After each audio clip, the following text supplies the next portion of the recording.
Nintendo's investor meeting has come and gone, and we still have no big news for the Nintendo Switch 2.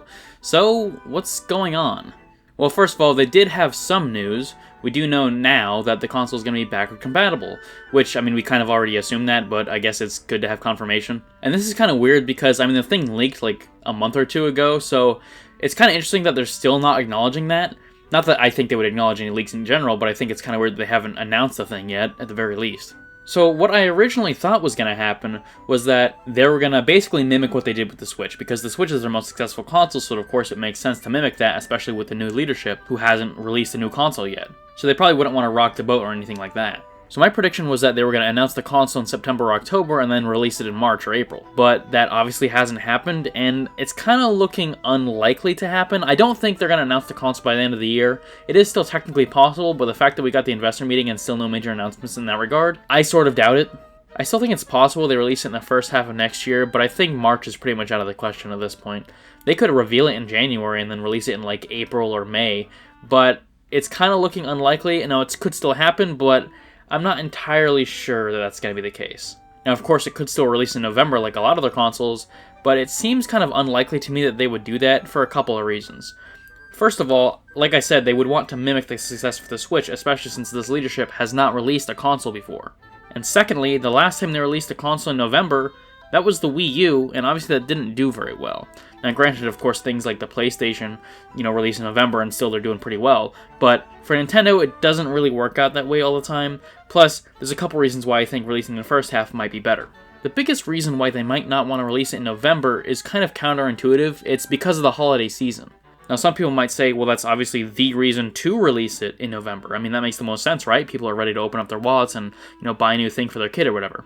Well, the problem is, it's going to sell out no matter when you release it. If you release it in June or January or November, it's going to sell out no matter what. It's going to sell the exact same number of units no matter what. So if you release it in November at the same time as the holidays, you're kind of just negating the entire effect of having a console in the holidays in the first place. And you're bottlenecking yourself in terms of the amount of stock that you'll be able to have. So let's say you can produce 5 million consoles for launch. Okay, great. If you release those 5 million consoles in the holiday season, it's going to sell out, and then you'll have nothing for the actual, in December when people are actually trying to buy stuff. However, if you release it in March, then you'll sell the 5 million plus whatever you sell during the rest of the year, and then you'll have enough stock built up for the actual holiday season rush, so that you can actually sort of have a 1-2 punch in terms of that. Plus, given the precedent for the last few consoles, it's good to have supply issues sorted out just in case there's some sort of issue that was unforeseen. You can actually fix that by the time November rolls around and people actually want to buy stuff for the holidays. Another reason why you might want to avoid November and release in the first half of the year is so you can build up a games library for the console.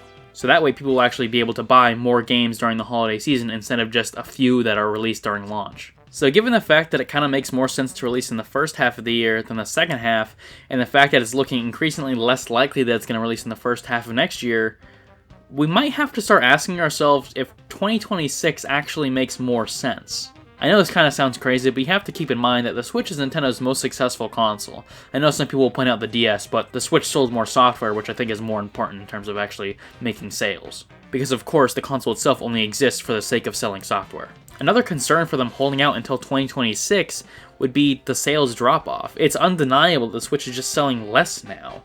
And this could be just because of market saturation, which I think is probably most likely the case.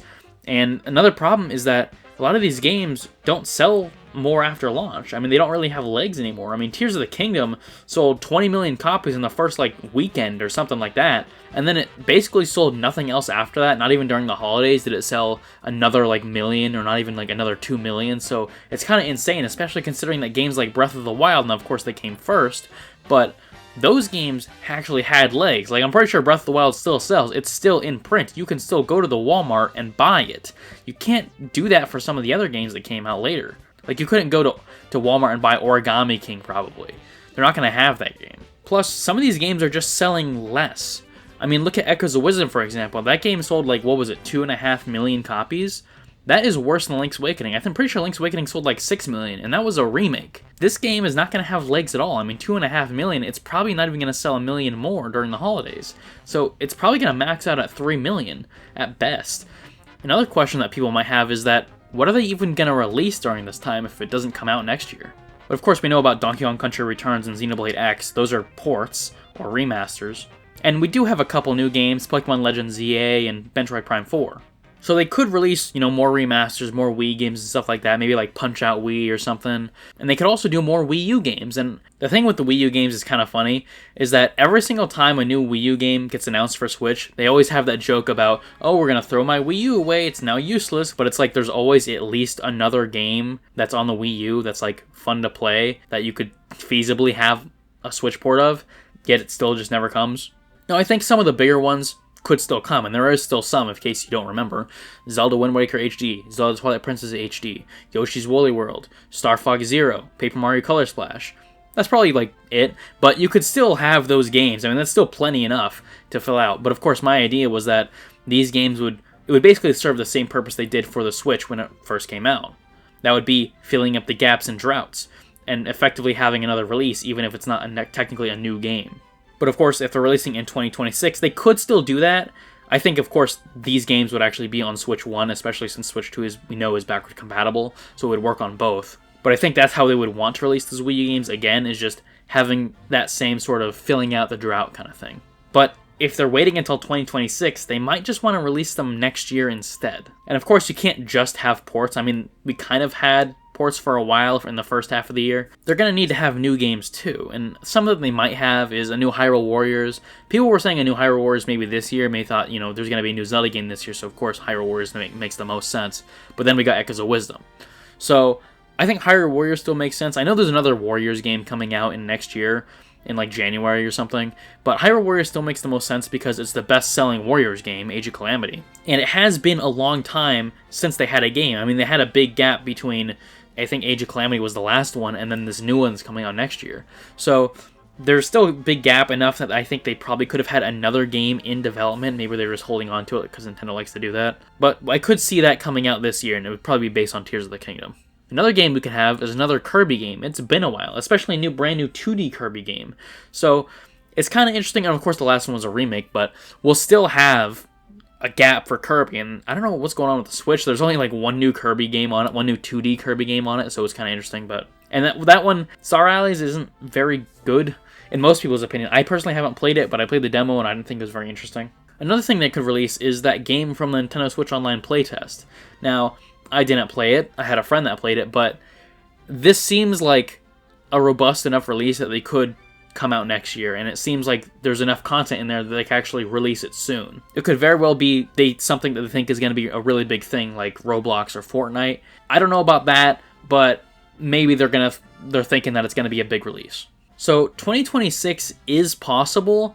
I just don't think it's very likely at this point. I'm still leaning toward April or May of next year, but it's increasingly unlikely the longer they wait to announce this thing. But we'll see. And of course, like I said, they could still release it in the second half of next year, but I don't think that really makes much sense. I don't think the console would fail if they did that. I don't really think that has that much of an effect on it, but I still think it's better to release in the first half. And I think 2026, if they have the games to fill out for next year, then 2026 could make more sense in terms of, filling out the library for the holiday season and stuff like that. But let me know what you guys think in the comments, and thank you guys for watching. Peace.